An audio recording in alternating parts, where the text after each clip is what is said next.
After the HOA demolished my daughter's wheelchair ramp, claiming it was illegal, they never expected what would happen next. 3 days later, karma hit hard in a way no one could have predicted. The Thompson family lived a peaceful and happy life. David, the father, was a teacher at a local high school, and Sarah, the mother, worked as a graphic designer from home. They shared their lives with their 13-year-old daughter, Emma, who had cerebral palsy, was deaf and blind. Despite her disabilities, Emma was a strong, determined girl who faced life's challenges with courage and resilience. Every day, the family followed a routine to help Emma navigate her world. Although Emma couldn't see or hear, she learned to use her sense of touch to move around their home. The walls were fitted with special textured strips that Emma could feel, helping her find her way through the rooms. Each morning, Sarah would gently place Emma's hands on a warm plate of pancakes, a simple gesture that made Emma feel loved. Even though Emma couldn't hear her parents' laughter, she could feel their love through touch. The wheelchair ramp was a very important part of Emma's independence. It allowed her to move in and out of the house easily, without needing to be carried.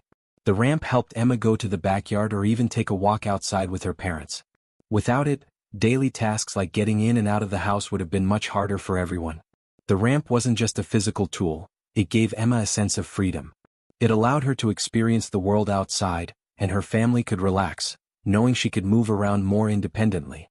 The wheelchair ramp played a crucial role in Emma's life, giving her the freedom and independence she desperately needed. Emma's disabilities meant that she relied heavily on her family for mobility and support. Without the ramp, her parents would have had to carry her in and out of the house, which would have been tiring and difficult for everyone. The ramp allowed Emma to move freely in and out of the house without needing constant assistance. She could go to the backyard and feel the warmth of the sun on her face, or even join her parents for walks around the neighborhood. It gave her a sense of independence that she had never experienced before. For Emma, the ramp was more than just a piece of wood and metal, it was a lifeline.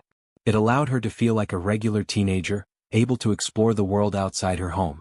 Whether it was visiting the local park, spending time in the garden, or just rolling down the driveway to feel the vibrations of the passing cars, the ramp gave Emma the freedom to experience life in ways that other children could. Without the ramp, Emma's world would have been much smaller. The stairs that separated her from the outside world were a barrier she couldn't overcome on her own.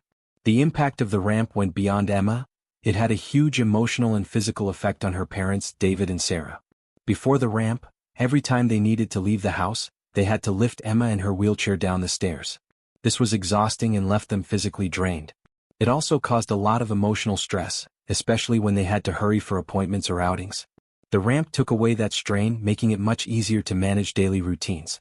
It gave them peace of mind, knowing that Emma could go in and out of the house without too much difficulty. The ramp wasn't just a time saver, it also allowed the family to enjoy their outings without worrying about how they would manage. Trips to the park, visits to friends, or even just going to the grocery store became much simpler with the ramp. Sarah and David could focus on enjoying these moments with Emma, rather than stressing over how to lift her wheelchair up and down the stairs. The ramp helped turn these activities into joyful experiences rather than burdens. Additionally, the ramp allowed Emma to interact with her surroundings in a way that wouldn't have been possible otherwise. She could feel the wind on her face, the grass under her fingers, and the warmth of the sun. It gave her the chance to engage with the world around her, something that might have been taken for granted by others. Every outing became a new adventure for Emma, something she could look forward to every day. In short, the wheelchair ramp was a vital part of Emma's life, providing her with the independence she needed to explore the world. It had a profound emotional and physical impact on her family, allowing them to lead a more relaxed and joyful life, free from the constant strain of lifting Emma and her wheelchair. The ramp wasn't just a necessity, it was a symbol of Emma's independence and the family's love for her. One day, the Thompson family's peaceful life was suddenly disrupted when they received a formal letter from the Homeowners Association, HOA. The letter demanded the immediate removal of the wheelchair ramp that had been installed for Emma.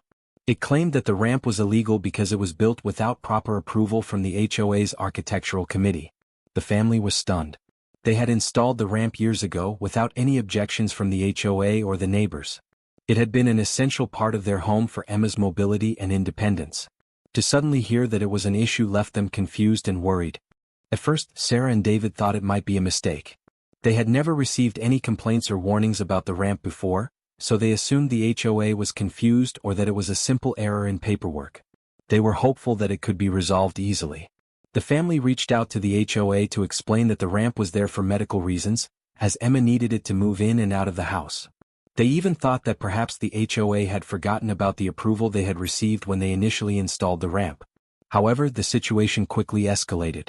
Instead of offering any understanding or flexibility, the HOA insisted that the ramp had to be removed immediately. They sent a follow-up letter with more demands and added that if the ramp was not removed, they would take further action. This added even more stress to the family, especially since the ramp was so important for Emma's daily life. It felt like they were being asked to take away something that allowed Emma to live her life more freely. The HOA didn't stop there. A few days after their second letter, Sarah and David were shocked to receive yet another official notice. This time, the HOA had placed a lien on their property, meaning that the value of their home was affected, and they couldn't sell or refinance it unless the situation was resolved. This was a huge step that felt like an extreme measure for something that seemed like a simple misunderstanding. The family felt helpless. They had tried to communicate and explain the importance of the ramp, but the HOA was not listening. David and Sarah couldn't understand why the HOA was being so rigid and harsh about something that was clearly essential for Emma's well-being. It was becoming more and more clear that the HOA wasn't just concerned about the rules, they were pushing for the removal of the ramp without showing any compassion for Emma's condition. It felt personal, and the family started to wonder if there was something more behind this decision. The situation continued to spiral out of control. With the lien in place and the HOA refusing to back down, the Thompson family realized they would have to take a stand. They couldn't let the HOA destroy something so important for their daughter's life. What began as a simple misunderstanding quickly turned into a full-blown battle over Emma's right to have access to her own home. The family was determined to fight back, but they had no idea how much more they would have to endure before they would find a way to make things right. Karen, the president of the Homeowners Association (HOA), was known in the neighborhood for her strict enforcement of rules and her tendency to overreach in her role. She had a long history of imposing unreasonable demands on residents, often for the smallest of reasons. Neighbors would whisper about her strict enforcement of rules that many felt were unnecessary, such as telling families to repaint their mailboxes or move flower pots just inches out of place. Karen's attention to detail went beyond making the neighborhood look good. It felt like she was more focused on controlling every aspect of her neighbors' lives. For example, she had once told a couple that their mailbox was the wrong shade of black, even though it was clear to everyone else that it didn't affect the neighborhood's appearance. She also made neighbors move their outdoor swing sets, claiming they were too distracting for the community. Karen's actions went beyond caring about appearances. They seemed more like an attempt to exert control over people's personal lives. This behavior created a lot of tension in the neighborhood, with many residents feeling like they were constantly being watched or judged for the smallest things. Under Karen's leadership, the HOA's power grew, and she seemed to enjoy the control it gave her.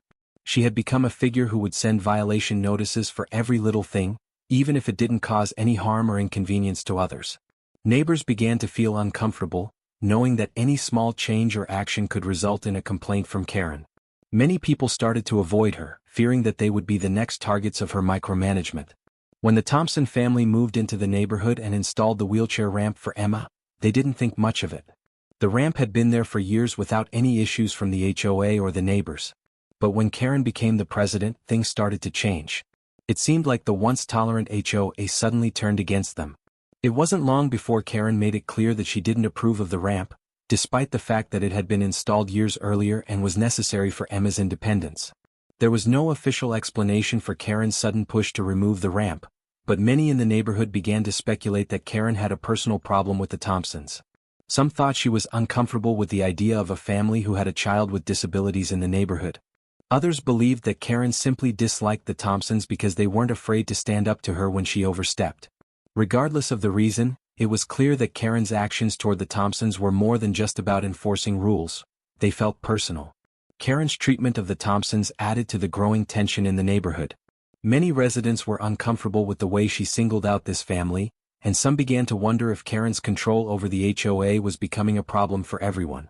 The Thompsons felt it most acutely, as they were now fighting not only for Emma's wheelchair ramp but also for their dignity and their right to live peacefully in their own home.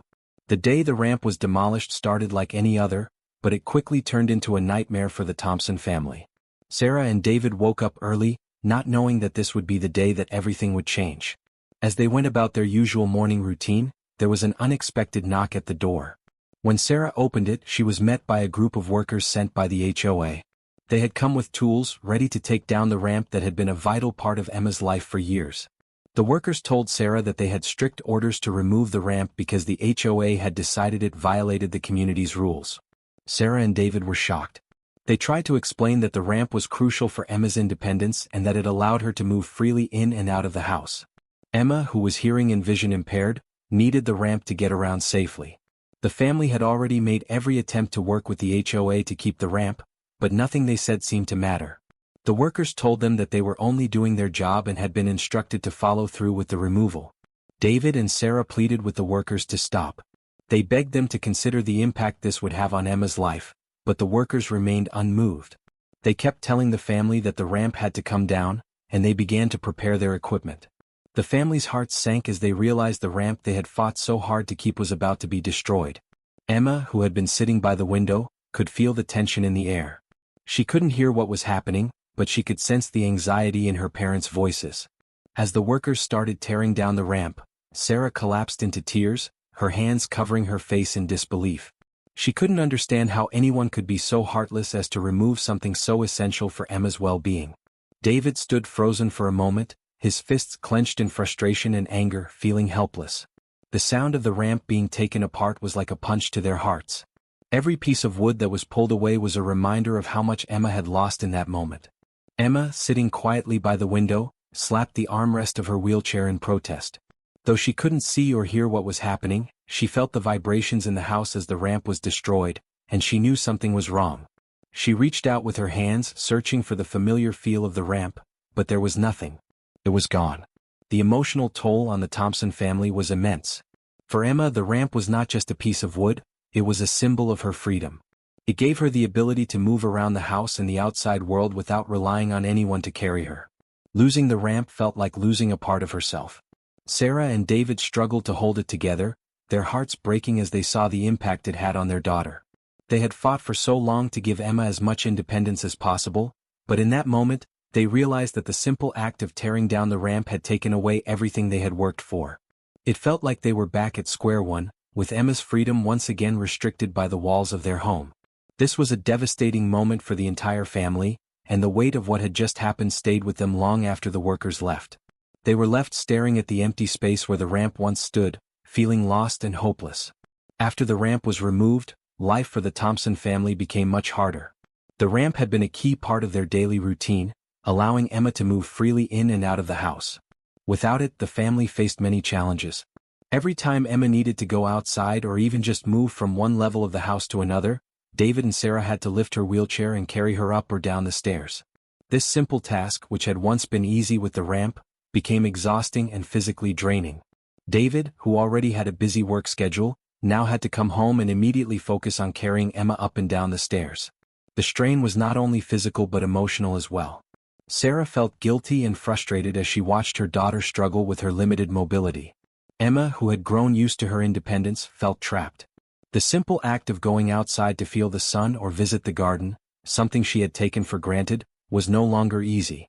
Emma would sit by the window, looking longingly at the world outside but feeling helpless to reach it. For the family, the loss of the ramp wasn't just a practical problem, it was an emotional one. They had always worked together as a team, helping each other through life's difficulties, but now even basic tasks became much harder. Sarah and David's bond grew stronger, but it also took a toll on them. They were exhausted both physically and emotionally. It was heartbreaking to see Emma's frustration as she struggled to do things she used to do so easily. Every day felt like a constant reminder of what they had lost. But the problems didn't stop there. The HOA, which had already caused so much stress, continued to make life difficult for the Thompsons. Soon after the ramp was demolished, they started sending more violation notices for minor things around the house. One notice accused them of not aligning their mailbox properly with the neighbors' mailboxes, even though it had been that way for years. Another notice claimed that their trash bins were left out for too long after pickup, even though they had followed the HOA's rules to the letter. These small issues, which seemed harmless and unimportant to everyone else, only added to the feeling that the HOA was targeting them. Every letter that arrived felt like another blow. It was as if the HOA was trying to find any excuse to harass them, even though they were already dealing with so much. David and Sarah tried to stay strong for Emma, but the constant pressure from the HOA made it hard to focus on anything else. The Thompsons began to feel isolated. The neighbors, who had once been friendly and supportive, started to avoid them. Some of them feared speaking out against the HOA, knowing how harsh Karen could be if anyone went against her. The Thompsons felt like they were fighting not only the HOA but also the entire neighborhood. It was a lonely and frustrating time. The more the HOA targeted them, the more determined Sarah and David became. They knew they couldn't back down, but it was becoming harder and harder to keep fighting. The constant violation notices, combined with the emotional strain of losing the ramp, made it seem like the Thompson family was being pushed to their limits. But they still held on to the hope that one day things would change, and they would be able to give Emma the freedom she deserved again. After the ramp was taken down, Sarah and David felt a deep sense of loss, but they were also determined not to let the HOA's actions go unchallenged. They knew that they had to do something to protect Emma's right to move freely in her own home. The more they thought about it, the more they realized that the HOA was being unfair. They started to feel that the HOA wasn't just trying to enforce rules, it was targeting their family and especially Emma in a way that seemed personal. They decided it was time to take action. First, they began researching the laws surrounding accessibility and disability rights. They wanted to understand if the HOA had the right to remove the ramp, especially since it had been there for years without any issues.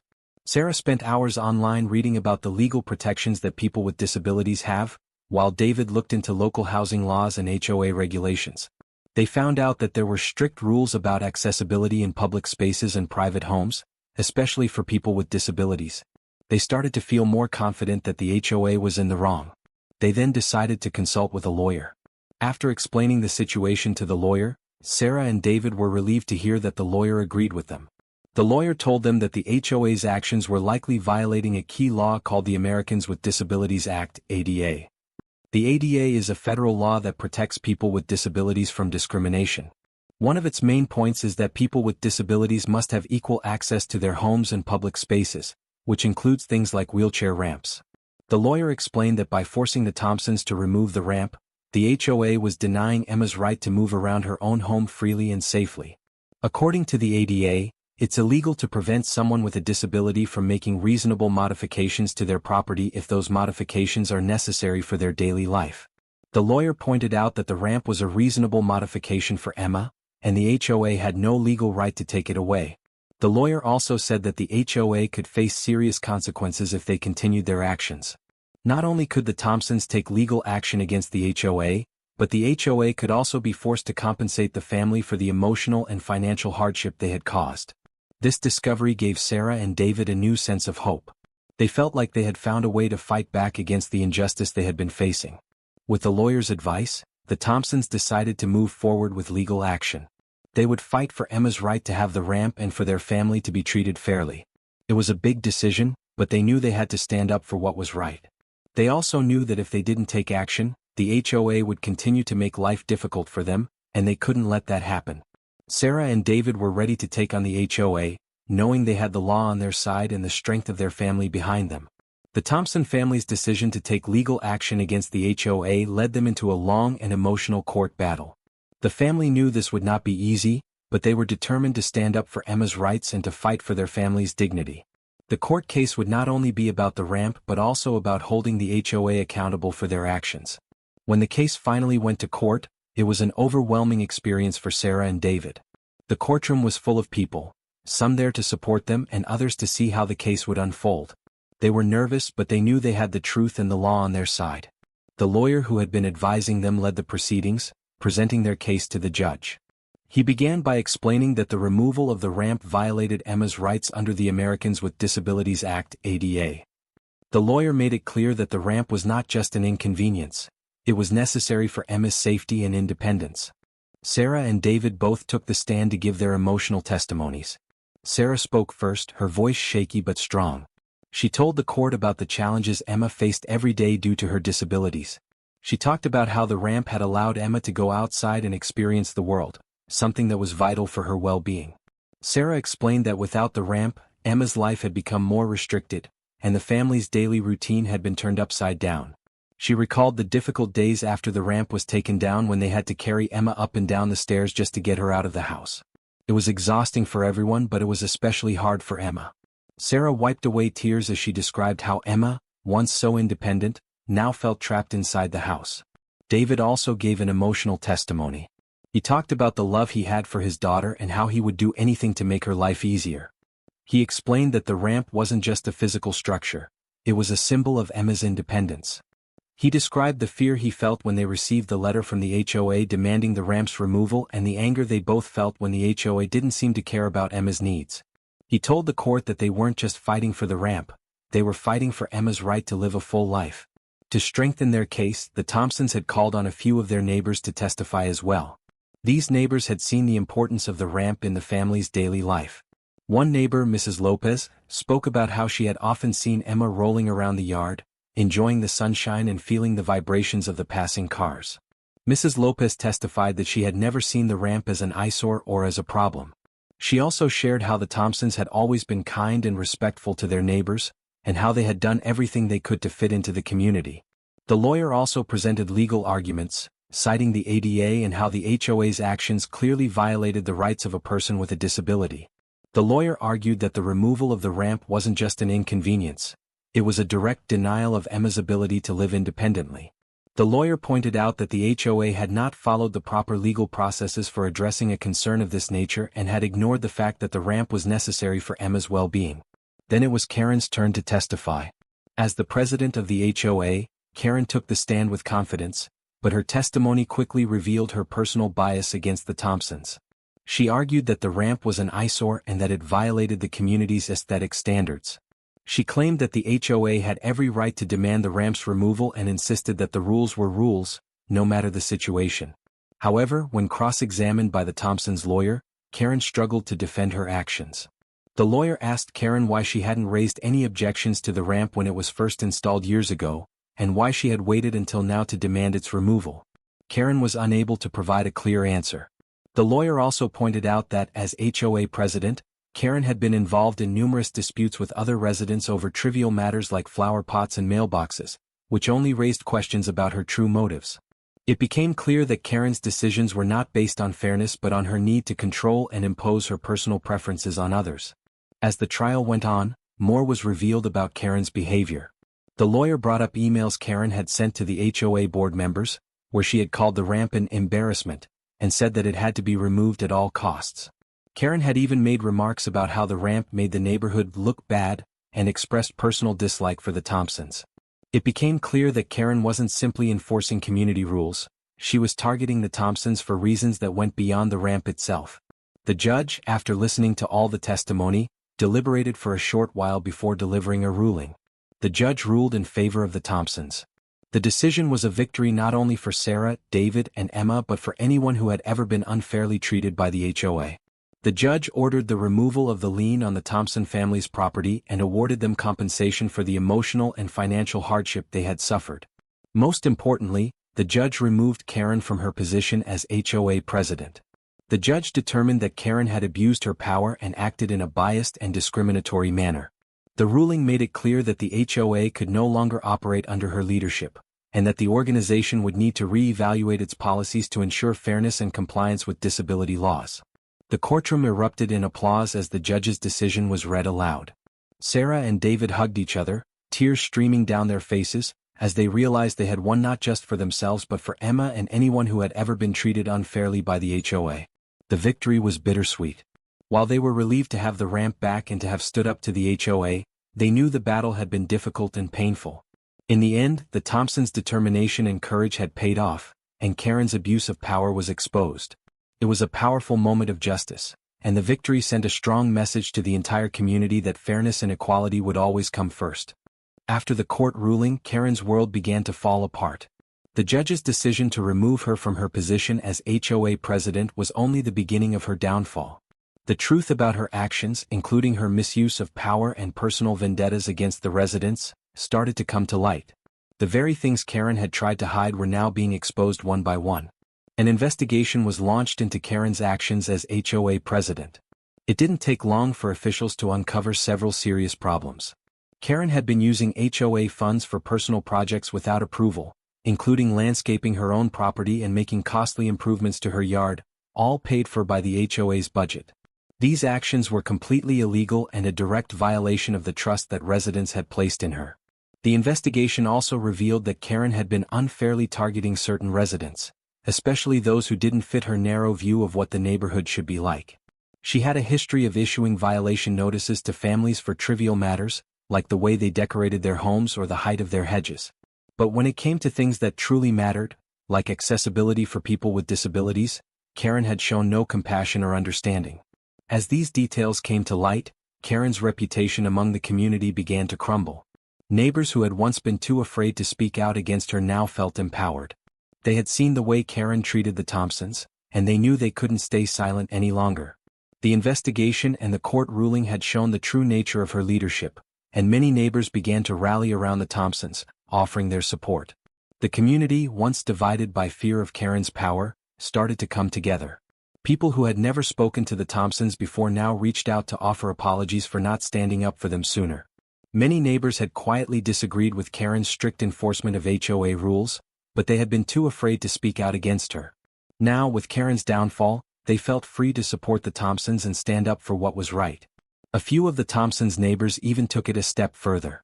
They began organizing a community meeting where everyone could come together and discuss how to ensure the HOA would never be used for personal control again.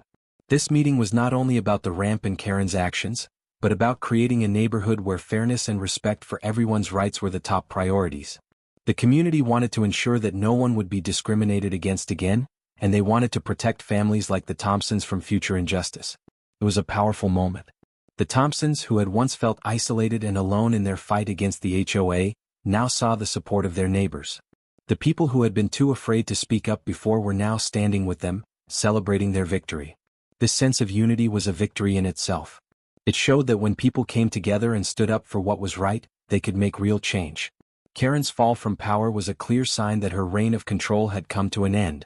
The HOA board, now under new leadership, began making changes to ensure that no one would be allowed to use their power in such a harmful way again. The community was stronger and more united, and the Thompsons had played a major role in making that happen. In the end, the Thompsons not only reclaimed their daughter's independence and fought back against unfair treatment, but they also helped restore fairness and kindness to their entire neighborhood. Karen's fall from power was a reminder that cruelty and control would never go unchallenged, and that standing up for what's right could lead to a better, more inclusive community for everyone. After the court case, the Thompson family decided to turn their pain into something positive. They had won back Emma's freedom, but they wanted to do more. They used the compensation they received from the lawsuit to create something that would benefit not only Emma but also other children in the community. They decided to build an inclusive community garden that would be accessible to all children, including those with disabilities. The garden was designed with special features to make sure children like Emma could enjoy it. There were wheelchair-accessible paths, raised garden beds so children in wheelchairs could reach them, and sensory stations where children could feel different textures, smells, and plants. They also included swings designed for wheelchair users and tactile play panels that allowed children to interact with the environment through touch. The garden was a place where every child, regardless of their abilities, could play, explore, and feel included. The grand opening of the garden was a joyful occasion. Neighbors and families gathered to celebrate the new space that would allow children to enjoy the outdoors in a safe and accessible way. Emma was the guest of honor. She rolled through the garden, her face lighting up as she felt the smooth paths beneath her wheels and the textures of the plants and flowers. She played with other children, exploring the garden's features, and for the first time in a long while, she didn't feel left out. The garden was a place where she could be herself, alongside other kids who were also experiencing the world through touch, smell, and sound. As the families and neighbors shared stories and laughter, the event became more than just the opening of a garden. It was a celebration of inclusion. The Thompson family had turned their struggle into something that benefited everyone, showing that accessibility and inclusion were not just important for Emma, but for all children in the community. It was a reminder that everyone deserves to have a place where they feel welcomed and valued. The impact of the garden went beyond the neighborhood. Other communities and HOAs took notice of what the Thompsons had done. Inspired by the garden, they began creating similar spaces for children with disabilities in their own neighborhoods. The idea spread, and soon, other areas were building inclusive play spaces, ensuring that children with disabilities could enjoy the same experiences as everyone else. The Thompson family's vision had created a ripple effect, changing the way communities thought about accessibility and inclusion, and leaving a legacy that would benefit generations to come. The Thompson family looked back on their journey with a mixture of emotions. It had been a long and difficult fight, but in the end they had emerged victorious. They had faced challenges that no family should ever have to face, especially the loss of Emma's independence.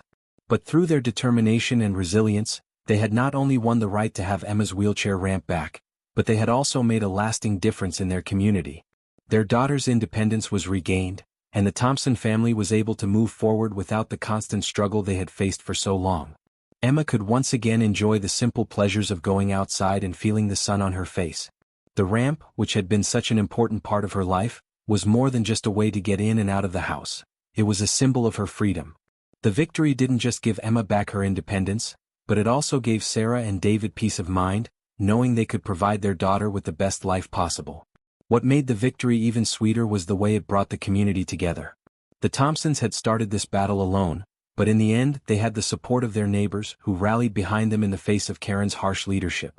The community had learned the importance of standing up for what was right, and they had come together to show that compassion and fairness mattered more than rules that only served to control.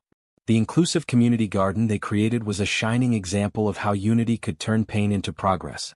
It wasn't just a victory for the Thompsons, it was a victory for everyone in the neighborhood. The impact of their fight didn't end with the garden. Their story spread, inspiring other families to stand up for their rights and for the rights of their children. The Thompsons had turned their personal struggle into a movement for change and inclusivity. They showed that even in the face of adversity, ordinary people could make a difference. Other communities took note and began creating spaces that were more accessible to children with disabilities, ensuring that no one would ever feel left out again. In the end, the Thompson family's victory wasn't just about a wheelchair ramp. It was about standing up for justice and creating a world where everyone, no matter their abilities, could be included. Their fight proved that resilience, unity, and a commitment to what is right can overcome even the toughest of challenges, leaving a legacy that would inspire others for years to come.